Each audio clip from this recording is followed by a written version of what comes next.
Amém. Hoje vamos continuar nossa mensagem sobre evangelismo. E vamos começar hoje dizendo o seguinte: quando a gente vai às ruas, então assim, hoje, na primeira vez que eu falei sobre evangelismo, eu falei o porquê evangelizar. E agora, como a gente evangeliza? Então, para todos aqueles que têm seus corações, todos deveriam ter seus corações, ir às ruas e levar a mensagem de Jesus Cristo, o evangelismo, e se não for às ruas necessariamente, no seu trabalho, nos seus lazeres, nas suas academias e onde for, para poder levarmos a palavra de Deus. E aqui hoje a gente vai estudar como a gente faz, principalmente nas ruas, e também elaborar um pouquinho mais essas práticas, o que a gente fala, levantar um pouquinho mais o que a gente fala. Então, para começar, quem a gente deve abordar na rua para falar de Jesus Cristo? Todo mundo. Em 1 Timóteo, capítulo 2, versículo 1. Todo mundo que quer ouvir. Todo mundo que quer ouvir, sim. Mas o que a Bíblia diz em 1 Timóteo, capítulo 2, versículo 1? Admoeste, pois, antes de tudo, façam súplicas, orações, cessações e ações de graça por todos os homens, pelos reis e por todos que estão em eminência, para que tenhamos uma vida quieta, sossegada em toda piedade e honestidade, porque isto é bom e agradável diante de Deus, nosso Salvador. Então aí pontuando, quem é nosso Salvador? Deus. Também, qual é o nome dele na terra? Jesus Cristo. Então Deus, nosso Salvador, é Jesus Cristo, porque Jesus Cristo é Deus. Então beleza. A gente é filho de Jesus Cristo e Jesus Cristo é filho de Deus. Isso, quem está valendo em outro capítulo, depois a gente explica isso daí. Mas agora, por agora no versículo 4, que quer que todos os homens sejam salvos e venham ao conhecimento da verdade. Então agora, Jesus Cristo, Deus, quer que alguns homens sejam salvos? Não. Segundo a Bíblia, quer que todos os homens sejam salvos. Isso a gente precisa prestar bastante atenção nesse versículo. A Bíblia não fala mentira, a Bíblia foi escrita por Deus, inspirada pelo Espírito Santo. Tudo que está ali é a verdade. Em Tito diz que Deus não é capaz de mentir, prometeu antes dos tempos. E inclusive está escrito que quer que todos os homens sejam salvos. Todos os homens. Bom, então beleza. Então a gente já entendeu que a gente prega para todo mundo. E como foi falado, aqui agora, todo mundo que quer ouvir. Obviamente, Lourenço, presta atenção. Todos que querem ouvir, a gente para e a gente fala. No mesma medida que a gente vai passar por esse momento aqui. Bom, como nós abordamos na rua? O primeiro passo na nossa abordagem na rua, a gente se apresenta. A gente fala nossos nomes e falamos de qual igreja vamos vir, de qual igreja nós viemos. Então, a gente se apresenta. E depois disso, a gente pergunta para a pessoa de onde ela vem, que igreja que ela vem, se ela vai a alguma igreja e qual é essa igreja. Normalmente, a pessoa responde uma boa. Se vai à igreja, se não for à igreja, fala que não frequenta. E depois dessa pergunta, a gente pergunta para a pessoa se ela crê que é salva, se ela crê que vai para o céu, se ela crê que tem a salvação. E aí, algumas pessoas respondem que não tem essa certeza. Algumas pessoas respondem que sim, que tem essa certeza. E as pessoas que perguntam que não, a gente pula logo para o próximo ponto. As pessoas que dizem que sim, a gente pergunta: por que é que você tem essa certeza que você vai para o céu? Aí a pessoa normalmente, se ela responder certo, porque eu creio que o Senhor Jesus Cristo, sou salvo pelo sangue dele, tá certo, a gente dá boa noite e segue nosso caminho, porque a gente não tem que ficar ali necessariamente batendo papo. A gente está em trabalho, a gente está a serviço, e a gente vai para a próxima pessoa que ainda não é salva e que precisa da salvação. Então, beleza. Então, se a pessoa, entretanto, disser assim: eu tenho certeza, aí a gente perguntar: mas por que está fundada a sua certeza? E ela disser: porque eu faço as coisas boas, porque eu faço certo, porque eu vou à igreja, porque eu obedeço meu pai e fico quieto na igreja enquanto ele está falando. Se eu faço as coisas certas, então eu vou para o céu. Aí a gente pergunta assim: então você está crendo que se você fizer essas coisas, você vai para o céu. Mas se você não fizer, a pessoa responde que aí ela não vai mais para o céu. Então ela crê nas próprias capacidades dela de ir para o céu. Beleza. Depois de ter descoberto o que a pessoa está acreditando, né? A gente vai para o próximo passo do evangelismo, que é mostrar para essa pessoa, para aquela que crê nela mesma, que crê na sua própria capacidade, que crê nas obras que ela possa fazer para se salvar, ou naquele que não crê também, ainda não acredita, a gente apresenta o começo do evangelho, que é o quê? Todos pecaram. Romanos 3:23 que diz, porque todos pecaram e destituídos estão da glória de Deus. E aí em Romanos 3:10 que diz, como está escrito, não há um justo nenhum sequer. E Apocalipse 21:8, apesar de já ter decorado, eu vou ler para garantir, porque tem muitas coisas. Mas quanto aos covardes, aos infernos, aos abomináveis, aos homicidas, aos fornicadores, aos feiticeiros e aos idólatras e a todos os mentirosos, a sua parte será no lago que arde com fogo e enxofre, porque é a segunda morte. Porque é a segunda morte, não é porque me fizeram um sinal ali e aí eu me confundi, mas é o que é a segunda morte. Enfim, então todos pecaram. Todos pecaram. Se alguém acredita que não tem pecado, no texto de Apocalipse 21:8, fica muito claro que todos pecaram, porque todos mentiram em algum momento. Inclusive a Bíblia diz que aquele que diz que não tem pecado, que nunca pecou, é mentiroso. Então, se eu dizer que eu não tenho pecado, se eu dizer que eu não tenho pecado, eu sou mentiroso, já estou pecando, já estou dentro desse número dos 21. Bom, enfim. E aí com isso, a gente mostra para a pessoa que todos somos pecadores. Se todos nós somos pecadores, como que eu faço para ser salvo? Eu tenho que parar de pecar? Eu tenho que parar de pecar então para ser salvo, como alguns alegam? E a gente tem que parar. Tenho que parar de pecar? Não. É possível que eu pare de pecar para ser salvo? Não. Obrigado. Romanos 4:7. Bem-aventurados aqueles cujas maldades são perdoadas, cujos pecados são cobertos. Bem-aventurado o homem a quem o Senhor não imputa o pecado. Então a gente mostra esse texto para a pessoa, quando a gente fala para ela, mostra para ela assim, ó, você não precisa parar de pecar para ser perdoado, para ser salvo. Você é salvo por meio da fé. A gente vai falar isso mais à frente, mas a gente se antecipou um pouquinho, porque eu estou mostrando aqui no texto de Romanos 4:7, que normalmente a gente fala um pouco mais à frente no Evangelho. Bem-aventurados aqueles cujas maldades são perdoadas e cujos pecados são cobertos. Então todos os pecados que eu já cometi, eles estão cobertos, estão perdoados. Beleza. Então está tudo limpinho dali, até aquele momento está tudo limpo. Bom, então tá bom. Mas eu preciso, certa pessoa que acredita que precisa parar de pecar para ser salvo, a gente mostra o versículo seguinte. Porque diz o seguinte, no versículo 8: bem-aventurado o homem a quem o Senhor não imputa o pecado.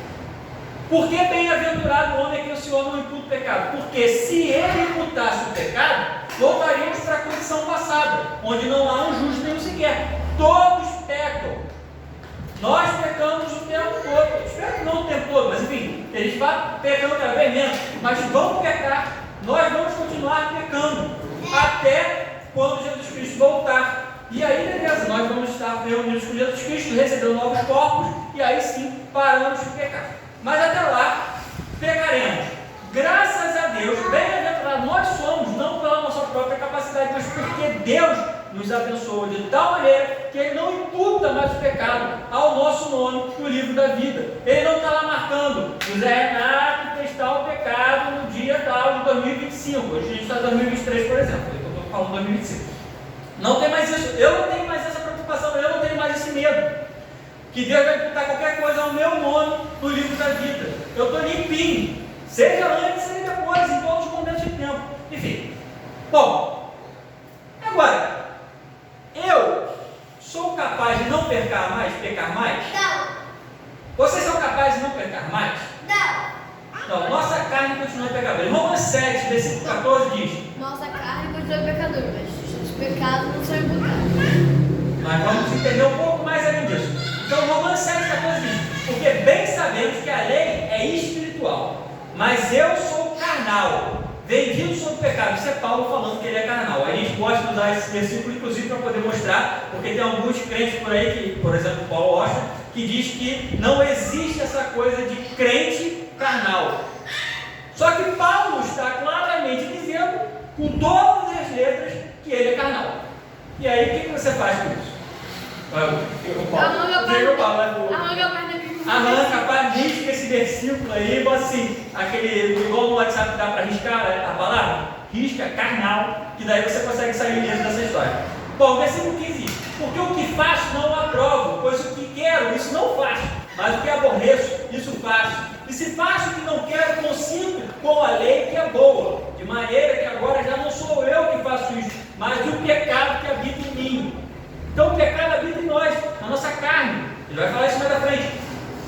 O pecado habita em mim, porque eu sei que em mim, isto é, na minha carne, não habita bem algum. E com efeito, o querer está em mim, mas não consigo realizar o bem. Porque não faço o bem que quero, mas o mal que não quero, esse faço. Ora, se eu faço o que não quero, já o não faço eu, mas o pecado que habita em mim. Age então esta lei em mim, e quando quero fazer o bem, o mal está comigo. Porque segundo o homem interior, tenho prazer na lei de Deus, mas vejo nos meus membros outra lei que batalha contra a lei do meu entendimento e me prende debaixo da lei do pecado que está nos meus membros. Agora só um adendo aqui, tá? Aqui está dizendo o seguinte, vamos prestar atenção nas palavras de Paulo. Mas vejo nos meus membros outra lei que batalha contra a lei do meu entendimento. Então, a palavra aqui, entendimento, deixa muito claro que é da minha razão. Aquilo que eu consigo entender com a minha cabeça. Qual é a lei que batalha contra o meu entendimento? É a lei da carne. Aquele que diz assim, eu vou fazer aquilo que o meu coração manda. Está seguindo a sua própria carne. Porque a gente deve fazer aquilo que no nosso entendimento a gente consegue entender. Com a nossa cabeça a gente consegue pensar e perceber e raciocinar. Não é o que a gente está sentindo, não é a nossa carne. Se a gente der ouvidos à carne, a gente vai estar ouvindo o nosso pecado, o pecado que habita em nós, não o nosso homem interior, né?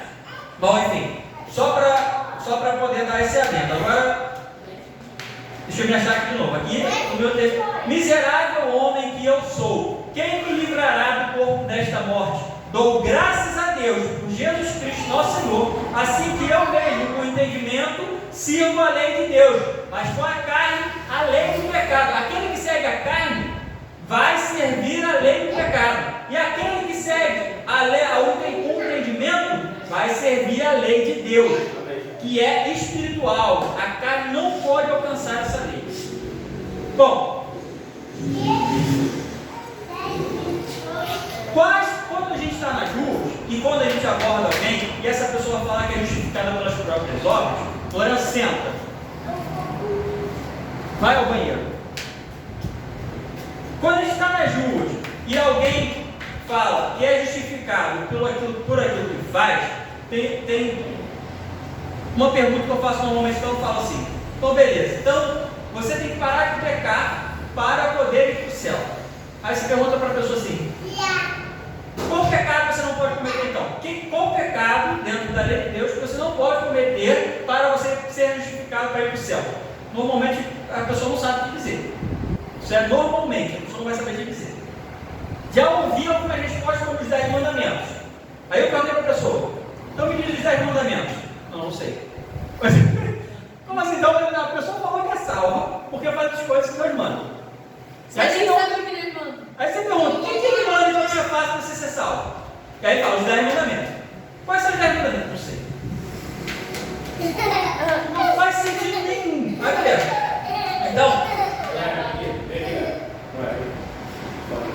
Então isso é um dos termos usados. Outro dos termos usados é a pessoa dizer assim, não, eu vou pecar, mas o que eu não posso fazer é viver em pecado. Por exemplo, quem é casado e vive em adultério, eu não posso fazer isso porque isso é viver em pecado, isso é viver pecando, eu não posso viver pecando. Em Tiago 2,10 diz o seguinte, porque qualquer que guardar toda a lei e tropeçar em um só ponto, tornou-se culpado de todos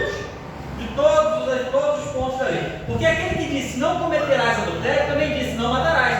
Se tu, pois, não cometeres adultério, mas matares, está feito transgressão da lei. Assim falar e assim proceder, como devemos ser julgados pela lei da liberdade. Porque o juiz será sem misericórdia, sobre aquele que não fez misericórdia.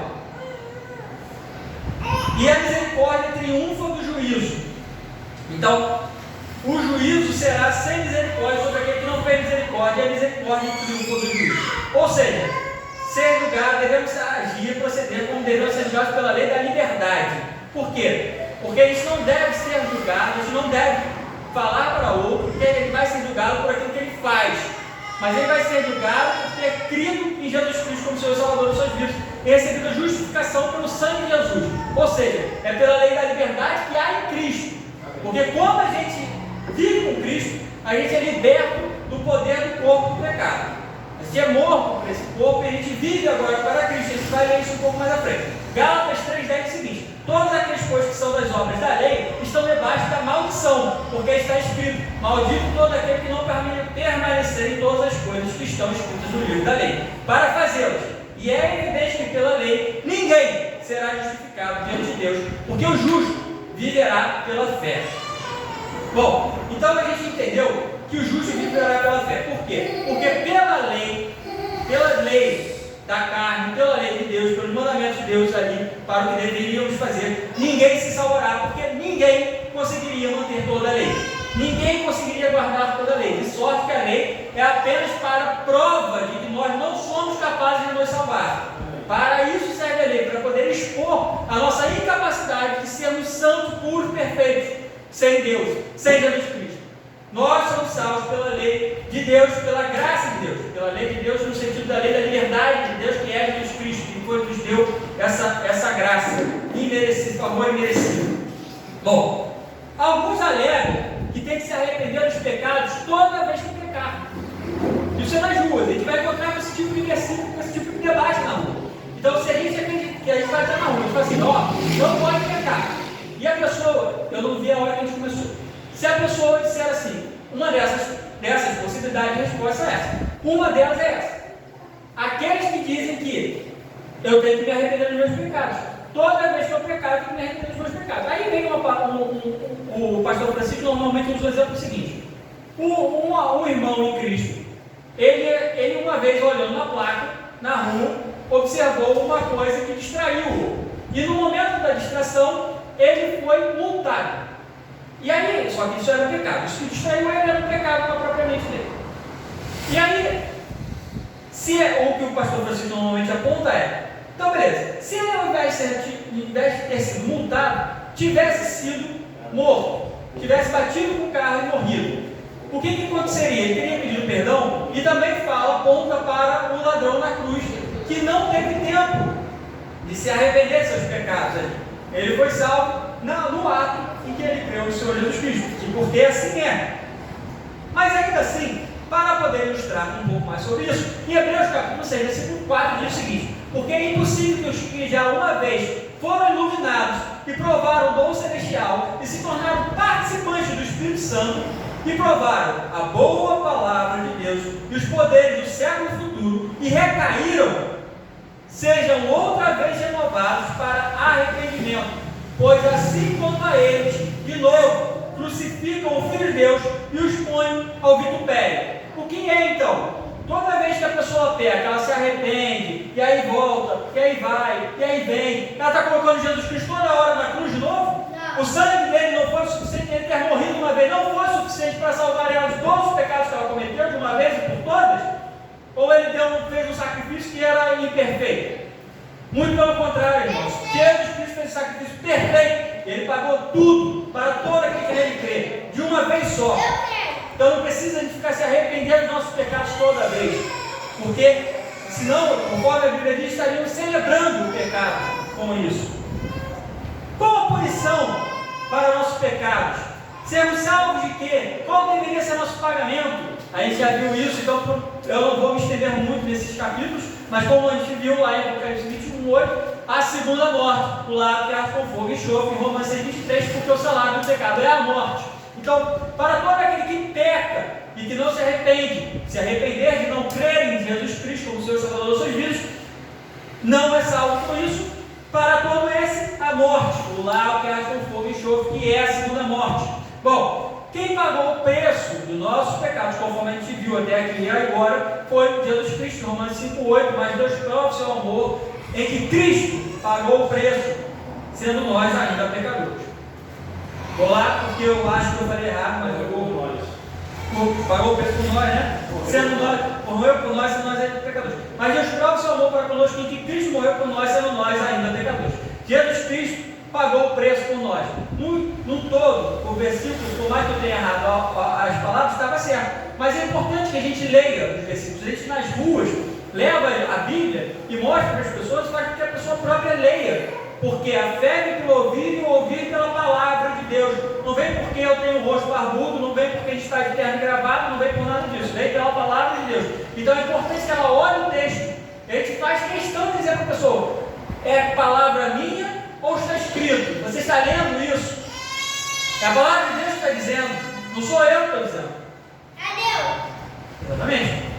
Bom, como ele já pagou o preço, Jesus Cristo pagou o preço, é possível para nós recebermos esse presente. Qual o presente? A continuação de Romanos 6,23 é. Então, primeiro, vou ler a primeira parte, porque o salário do pecado é morte, mas o dom gratuito de Deus é a vida eterna por Cristo Jesus, nosso Senhor.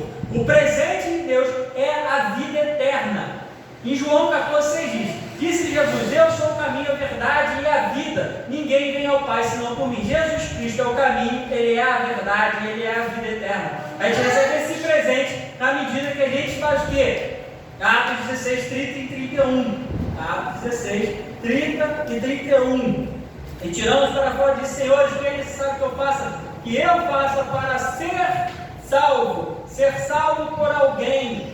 Quem é esse que nos salva? Jesus Cristo, nosso Senhor. E eles disseram: crê no Senhor Jesus Cristo e serás salvo, tu e a tua casa.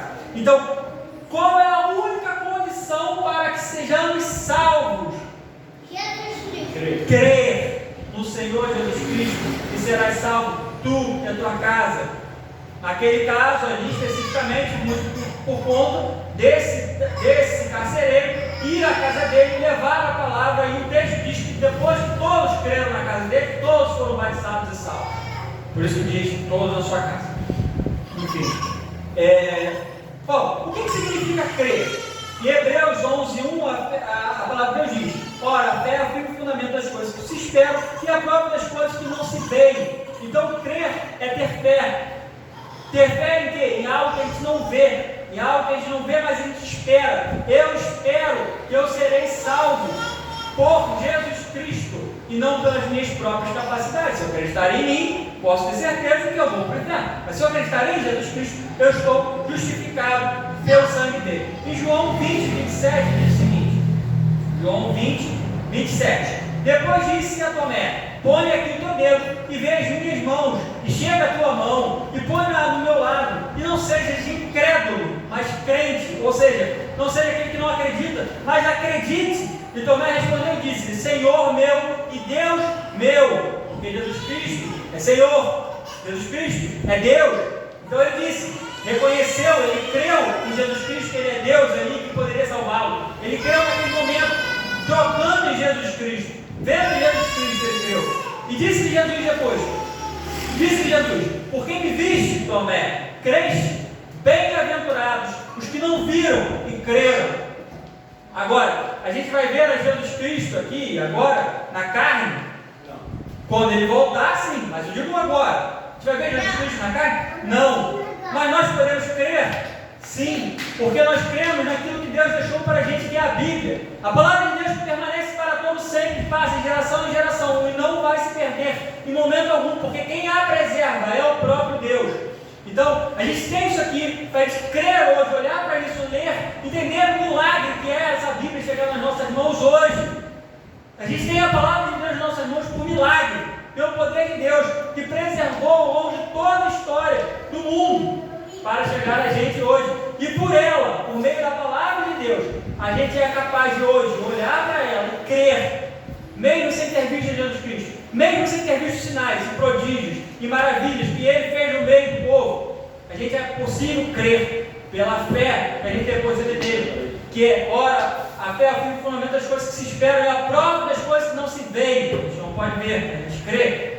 Bom, beleza. Então, entendemos o que é fé, entendemos o que é crer e que a gente deve crer em Jesus Cristo para sermos salvos. Em Romanos 10, versículo 9 e 13, a palavra de Deus diz o que a gente deve fazer uma vez que a gente creu: invocar o nome do Senhor Jesus Cristo. Romanos 10, 9 diz o seguinte: a saber, se com a tua boca invocares ao nome do Senhor Jesus, se com a tua boca confessares ao Senhor Jesus e teu coração creres que Deus ressuscitou dentre os mortos, serás salvo. No versículo 13, porque todo aquele que invocar o nome do Senhor será salvo. Normalmente eu dou uma explicaçãozinha aqui do que significa isso. Porque todo aquele que invocar está no singular, não está no plural. A gente não deve ter que ficar invocando o nome de Jesus Cristo, vez após vez, após vez, após vez, toda vez que eu pecar, invoco o nome de Jesus Cristo. Não, todo aquele que invocar o nome do Senhor, a gente tem uma promessa de salvação: será salvo. Não é talvez seja salvo, não é poderá ser, não é se parar de pecar vai ser salvo, não é se for à igreja todo domingo vai ser salvo, é será salvo. Todo aquele que invocar, crendo no seu coração que Deus ressuscitou entre os mortos, será salvo. Enfim, em Marcos capítulo 10, versículo 46, a palavra de Deus diz o seguinte: e vieram para Jericó, e saindo de Jericó com seus discípulos e uma grande multidão, Bartimeu, o cego filho de Timeu, estava sentado junto do caminho mendigando, e ouvindo que era Jesus de Nazaré, começou a clamar e dizer: Jesus, filho de Davi, tem misericórdia de mim. E muitos o repreendiam para que se calasse, mas ele clamava cada vez mais: Filho de Davi, tem misericórdia de mim. E Jesus, parando, disse que o chamasse, e chamaram o cego, dizendo-lhe: tem bom ânimo, levanta-te, que ele te chama. Então Jesus Cristo chama as pessoas, mostra o poder dele, chama as pessoas. E aí o que ele faz? E ele, lançando de si a sua capa, levantou-se e foi ter com Jesus. E Jesus falando disse: que queres que te faça? E o cego lhe disse: o que Jesus Cristo perguntou? Que queres que te faça? Ele era cego, Jesus Cristo sabia, Jesus Cristo é Deus, ele sabia o que ele queria deixar de ser cego. Mas por que Jesus Cristo perguntou? Porque a gente precisa declarar com a nossa própria boca para que ele ouça o que a gente está dizendo no nosso coração. Por isso que é importante, por isso que ele perguntou, porque ele quer que a gente fale, declare, que a gente não se envergonhe dele, que a gente fale no meio de todo mundo, que a gente não tenha vergonha, enfim. E o cego disse: mestre, que eu tenha vista. E Jesus lhe disse: vai, a tua fé te salvou. E logo viu e seguiu a Jesus pelo caminho.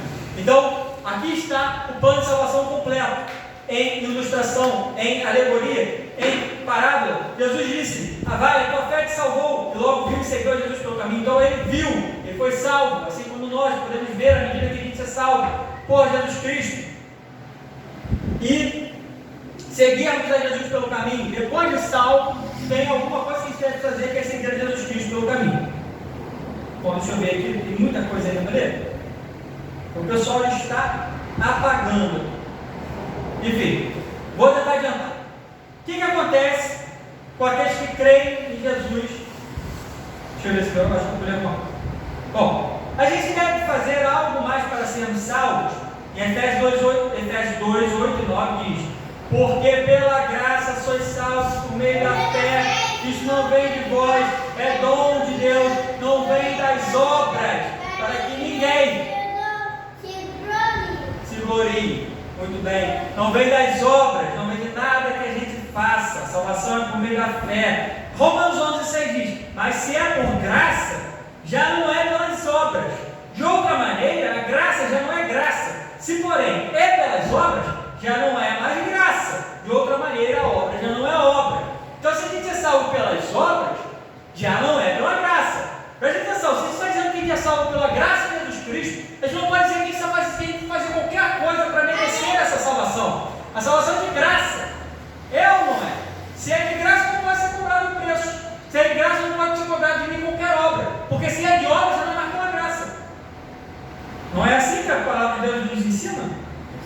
O que acontece com aqueles que creem em Jesus e são salvos? João 1,12: mas a todos quantos o receberam, deu-lhes o poder de serem feitos filhos de Deus, aos que creem em seu nome. Então, aquele que crê no nome do Filho unigênito de Deus, que é Jesus Cristo, aquele que recebe Ele como Senhor e Salvador da sua vida, é dado a essa pessoa o poder de ser feito filho de Deus. Uma vez que filho, não existe mais a possibilidade de deixar de ser filho. Não existe ex-filho, não existe ex-pai. Uma vez que a gente se torna filho de Deus, a gente é filho para todo sempre. Estaremos e reinaremos com Ele para toda a eternidade. Herdeiros de Deus, irmãos de Jesus Cristo. Graças a Deus por isso. 2 Timóteo, capítulo 1, versículo 12, diz... Não, mentira. João 10, 27, a palavra de Deus diz o seguinte: As minhas ovelhas ouvem a minha voz, e eu conheço-as, e elas me seguem, e dou-lhes a vida eterna, e nunca hão de perecer, e ninguém as arrebatará da minha mão. Meu Pai que mais deu é maior do que todos, e ninguém pode arrebatá-las da mão de meu Pai. Eu e o Pai somos um. Então, uma vez que a gente coloca a nossa vida na mão de Jesus Cristo, nunca mais a gente sai, porque a gente está na mão de Deus. Tem um outro versículo também que, enfim, eu vou lembrar só uma parte que foi decorada na igreja. Nem a altura, Nem a profundidade, nem alguma outra nos poderá do amor de Deus. está em Cristo Jesus. Ninguém pode separar a gente do amor de Deus uma vez que a gente crê. Em Efésios 1,13 diz também o que acontece com aquele que crê. Então a gente se torna filho de Deus, a gente não pode ser separado mais do amor de Deus, porque estamos na graça dele, não estamos mais sobre o castigo de Deus, estamos sobre a graça de Deus. Então, o que mais que acontece? Efésios 1,13: em quem também vós estáis, depois que ouvistes a palavra da verdade, o evangelho da vossa salvação, e tendo nele também crido, fostes selados com o Espírito Santo da promessa. Uma vez que a gente crê em Jesus Cristo, a gente é filho de Deus, a gente está na graça de Deus, nada mais pode nos tirar da mão de Deus, a gente é selado com o Espírito Santo da promessa, que é para quê? Para depósito. Olha o que diz lá em 2 Timóteo, capítulo 1, versículo 12: por cuja causa padeço também isto, mas não me envergonho, porque eu sei em quem tenho crido. Estou certo que é poderoso para guardar o meu depósito até aquele dia. Qual é o meu depósito até aquele dia? A minha vida. Conserva o modelo das sãs palavras que de mim tens ouvido, na fé e no amor que há em Cristo Jesus. Guarda o bom depósito pelo Espírito Santo que habita em nós. Então, o Espírito Santo habita dentro daquele que é salvo, se tornou filho de Deus, está nas mãos de Jesus Cristo, nunca mais sai, e salvo, selado do Espírito Santo. Romanos 6,6 diz sobre o pecado não reinar mais no nosso corpo. O que é isso então? Nós como salvos, nós como santos, nós como crentes em Jesus Cristo, o pecado não tem mais poder sobre nós. Por quê? Romanos 6,6 diz: sabemos que o nosso homem velho foi com ele crucificado, para que o corpo do pecado seja desfeito, para que não servamos mais ao pecado. Porque aquele que está morto está justificado do pecado. Ora, se já morremos com Cristo, cremos que também com ele viveremos. Sabendo que, tendo sido Cristo ressuscitado entre os mortos, já não morre. A morte não tem mais domínio, não mais tem domínio sobre ele. Pois quanto tinha morrido de uma vez, morreu para o pecado. Mas quanto a viver, vive para Deus. Assim também vós considerai certamente mortos para o pecado, mas vivos para Deus em Cristo Jesus nosso Senhor. Não reine, portanto, o pecado do vosso corpo mortal, para lhe obedecer suas concupiscências. Nem tampouco apresenteis os vossos membros ao pecado por instrumentos de iniquidade, mas apresentai-vos a Deus como vivos dentre mortos, e os vossos membros a Deus como instrumentos de justiça, porque o pecado não terá domínio sobre vós, pois não estáis debaixo da lei, mas debaixo da graça. Como estamos debaixo da graça, o pecado não tem mais poder sobre nós. A gente pode cometer pecado, mas o pecado não domina mais sobre a gente, porque a gente morreu no pecado. E agora a gente vive para Deus. O pecado não tem mais poder sobre nós. A gente vai continuar pecando, mas ele não domina mais a gente. Se a gente quiser andar em espírito e pecar cada vez menos, a gente é capaz disso. Aquele, porém, que não crê em Deus não é capaz. Ele está preso pelo pecado, porque ele não foi liberto dele. Ele está vivendo a morte. Ele já vive a vida. Ele já está vivo com Jesus Cristo. E vamos ser ressuscitados com ele. E agora que eu sou salvo, o que é importante que eu faça? Atos, capítulo 22, versículo 16 diz: agora, porque te pretende, isso acontece depois que a pessoa creu, a gente orou, e a pessoa foi salva nas ruas. O que é o próximo passo agora para, como filho obediente de Deus, que você deve fazer? E agora, porque te detende? Levanta-te e batiza-te. Ali tem um pouquinho mais, lava os seus pecados e invocar o nome do Senhor. Invocar o nome do Senhor, ela já faz ele na hora com a gente. Lavar os pecados também, porque no momento que ela invoca, ela crê, ela recebe perdão de todos os pecados. Então o que faltou aí para essa pessoa? Levanta-te e batiza-te. O batizar nas águas é um testemunho público de que ela creu em Deus, de que ela creu em Jesus Cristo e foi salva de uma vez por todas, de que ela morreu para o pecado e que ela vive para Cristo agora. Crucificar os nossos corpos com Cristo. Então agora a gente vive para Deus.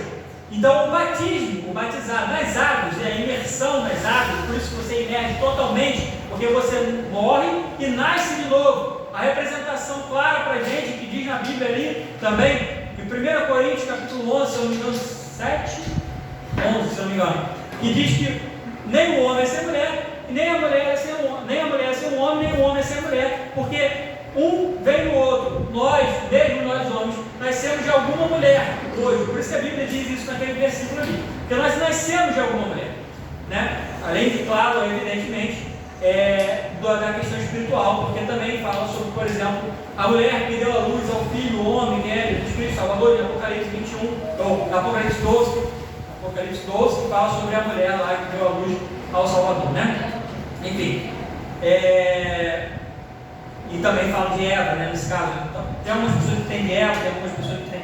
Você ainda não estudou isso aqui, o pastor ainda vai explicar para a gente algum momento? Vai. Mas enfim, então o batismo nas águas, essa imersão é para simbolizar isso. Esse símbolo é feito para mostrar para as pessoas de que nós renascemos com Cristo. É apenas isso, não tem mais nada para além disso. A outra parte é aprender das coisas de Deus. Mateus 28:19 diz: portanto, ide fazer discípulos de todos, discípulos, que seguidores, aqueles que seguem Jesus Cristo, de todas as nações, batizando em nome do Pai, do Filho e do Espírito Santo, ensinando a guardar todas as coisas que eu vos tenho mandado, desde que estou convosco todos os dias até a consumação do mundo. Amém. Ensinando a guardar todas as coisas que eu vos tenho mandado. Agora, beleza. Pregamos, essa é a última passagem que eu vou ler. Pregamos para a pessoa, mas ela não aceitou. E aí? 2 Epístola aos Coríntios, capítulo 4, versículo 3. Mas se ainda o nosso evangelho está encoberto, para os que se perdem está encoberto. Então aqueles que ouvem, mas que não creem, essas pessoas estão perdidas, nos quais o Deus deste século cegou os entendimentos dos incrédulos, para que eles não resplandeçam a luz do evangelho da glória de Cristo, que é a imagem de Deus. Porque não nos pregamos a nós mesmos, mas a Cristo Jesus, o Senhor, e nós mesmos somos vossos servos, por amor de Jesus. Porque Deus, que disse das trevas resplandecesse a luz, é que resplandeceu em nossos corações, para a iluminação do conhecimento da glória de Deus, na face de Jesus Cristo. Temos, porém, este tesouro em vasos de barro, para que a excelência do poder seja de Deus e não de nós. Ou seja, não somos nós que estamos nas ruas pregando. A excelência vem de Deus. Se falamos coisas sábias, se falamos coisas certas, se falamos a verdade, não é pela nossa própria capacidade, é por conta de Deus que está habitando em nós, pelo Espírito Santo, cujo qual a gente fala através da palavra dele. Nada vem de nós. Enfim, em tudo somos atribulados, mas não angustiados, perplexos, mas não desanimados, perseguidos, mas não desamparados, abatidos, mas não destruídos, trazendo sempre por toda parte a mortificação do Senhor Jesus no corpo, para que a vida de Jesus se manifeste também no nosso corpo. E assim nós que vivemos, porque nós estamos vivos, estamos sempre entregues à morte, por amor de Jesus, para que a vida de Jesus se manifeste também na nossa carne mortal, de maneira que em nós opera a morte, mas em vós a vida. E temos, portanto, o mesmo espírito de fé, como está escrito: cri, por isso falei. Nós cremos também, por isso também falamos, sabendo que o que ressuscitou o Senhor Jesus nos ressuscitará também por Jesus e nos apresentará convosco. Nós cremos e por isso falamos. Nós nos colocamos na rua, sofremos as perseguições, as tribulações e falamos, mas nós somos vasos de barro, porque a graça é toda de Jesus Cristo. Nós falamos porque estamos vivos, há mortos, para que eles também vivam e reinem com Cristo para toda a eternidade, sejam salvos e recebam a vida eterna. E esse é o objetivo de estarmos pregando, e esse é o objetivo de estarmos na rua, para salvar essas pessoas do inferno, do lago que é com fogo e enxofre, que é a segunda morte, que sejam vivos dentre mortos, livres do pecado. Enfim, e essa é a pregação de hoje. Amém. Esse é o último. Acho que não desligou.